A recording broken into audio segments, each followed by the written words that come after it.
Selamat datang di channel kesehatan. Kali ini kita akan membahas tentang edukasi atau pendidikan kesehatan untuk penyakit seperti tersebut. Panduan praktik klinis. Puskesmas. Diabetes mellitus tipe 2. 1. Pengertian, definisi. Diabetes mellitus, DM, tipe 2. Menurut American Diabetes Association, adalah kumpulan gejala yang ditandai oleh hiperglikemia akibat defek pada kerja insulin, resistensi insulin, dan sekresi insulin atau kedua-duanya. 2. Anamnesis. Keluhan. 1. Polifagia. 2. Poliuri. 3. Polidipsi. 4. Penurunan berat badan yang tidak jelas sebabnya. Keluhan tidak khas. 1. Lemah. 2. Kesemutan, rasa baal di ujung-ujung ekstremitas. 3. Gatal. 4. Mata kabur. 5. Disfungsi ereksi pada pria. 6. Pruritus vulvae pada wanita. 7. Luka yang sulit sembuh. Faktor risiko. 1. Berat badan dan obese, IMT 25 kg M2. 2. Riwayat penyakit DM di keluarga. 3. Mengalami hipertensi, TD 140-90 mmHg atau sedang dalam terapi hipertensi. 4. Riwayat melahirkan bayi dengan BBL, 4.000 gram atau pernah didiagnosis DM gestasional. 5. Perempuan dengan riwayat polycystic ovary syndrome. 6. Riwayat GDPT, glukosa darah puasa terganggu, TGT, toleransi glukosa terganggu. 7. Aktivitas jasmani yang kurang. 3. Pemeriksaan fisik. 1. Penilaian berat badan. 2. Penurunan visus, lensa mata buram. 3. Ekstremitas, uji sensibilitas kulit dengan mikrofilamen. 4. Pemeriksaan penunjang. 1. Gula darah puasa. 2. Gula darah 2 jam postprandial. 3. Urinalisis. Pada pasien prolanis DM dilakukan pemeriksaan laboratorium. 1. HbA1c. 2. Fungsi ginjal. 5. Kriteria diagnosis. Kriteria diagnostik DM dan gangguan toleransi glukosa. 1. Gejala klasik DM, poliuria, polidipsia, polifagi, glukosa plasma sewaktu 200 mg, DL, 11,1 mol, liter.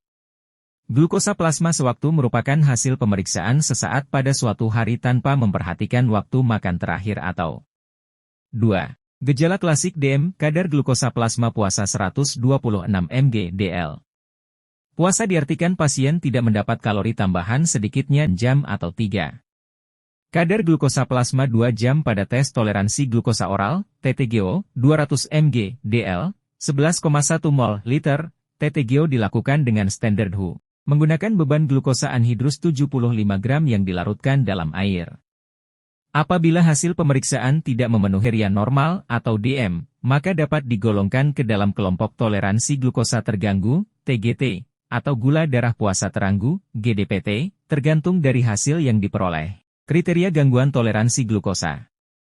1. GDPT ditegakkan bila setelah pemeriksaan glukosa plasma puasa didapatkan antara 125 mg, DL, 5, 6, 9 mol, liter. 2. TGT ditegakkan bila setelah pemeriksaan TTGO kadar glukosa plasma 140-199 mg, DL pada 2 jam sesudah beban glukosa 75 gram, 7,8, 11, 1 mol, liter, ya. HbA1c 5,7-6,4%. 6. Diagnosis kerja. Diabetes mellitus tipe 2. 7. Diagnosis banding. Diabetes mellitus tipe 1. 8. Penatalaksanaan. Penatalaksanaan terapi untuk diabetes mellitus dilakukan modifikasi gaya hidup dan pengobatan, algoritma pengelolaan DM tipe 2. Algoritma diagnosis diabetes mellitus tipe 2. Algoritma pengelolaan diabetes mellitus tipe 2 tanpa komplikasi. Catatan, pemilihan jenis obat hipoglikemik oral, WHO, dan insulin bersifat individual tergantung kondisi pasien dan sebaiknya mengkombinasi obat dengan cara kerja yang berbeda. Dosis WHO. Cara pemberian WHO terdiri dari 1. WHO dimulai dengan dosis kecil dan ditingkatkan secara bertahap sesuai respons kadar glukosa darah, dapat diberikan sampai dosis optimal. 2. Sulfonylurea, 15-30 menit sebelum makan. 3. Metformin, sebelum pada saat sesudah. 4. Penghambat glukosidase, acarbose bersama makan suapan pertama. 2. Edukasi. Edukasi meliputi pemahaman tentang 1. Penyakit DM tipe 2 tidak dapat sembuh tetapi dapat dikontrol. 2. Gaya hidup sehat harus diterapkan pada penderita misalnya olahraga, menghindari dan menjaga pola makan. 3. Pemberian obat jangka panjang dengan kontrol teratur setiap 2 minggu. Perencanaan makan standar yang dianjurkan adalah makanan dengan komposisi 1. Karbohidrat 45-65%. 2. Protein 15-20%. 3. 20-25%. Jumlah kandungan kolesterol disarankan 300 mg hari. Diusahakan lemak berasal dari sumber asam lemak tidak jenuh, MUFA monounsaturated fatty acid, dan membatasi PUFA, polyunsaturated fatty acid, dan asam lemak jenuh. Jumlah kandungan serat 25 g HR, utamakan serat larut. 3. Kriteria rujukan. Untuk penanganan tindak lanjut pada kondisi berikut. 1. DM tipe 2 dengan komplikasi. 2. DM tipe 2 dengan kontrol gula buruk. 3. DM tipe 2 dengan infeksi berat. 4. Prognosis. Prognosisnya adalah dubia. Karena penyakit ini adalah penyakit kronis. Quo ad vitam umumnya adalah dubia ad bonum, namun quo ad functionam dan sanationamnya adalah dubia ad malam. 5. Referensi. Keputusan Menteri Kesehatan Republik Indonesia Nomor HK-02-02, Menkes 514/2015 tentang panduan praktik klinis bagi dokter di fasilitas pelayanan kesehatan tingkat pertama.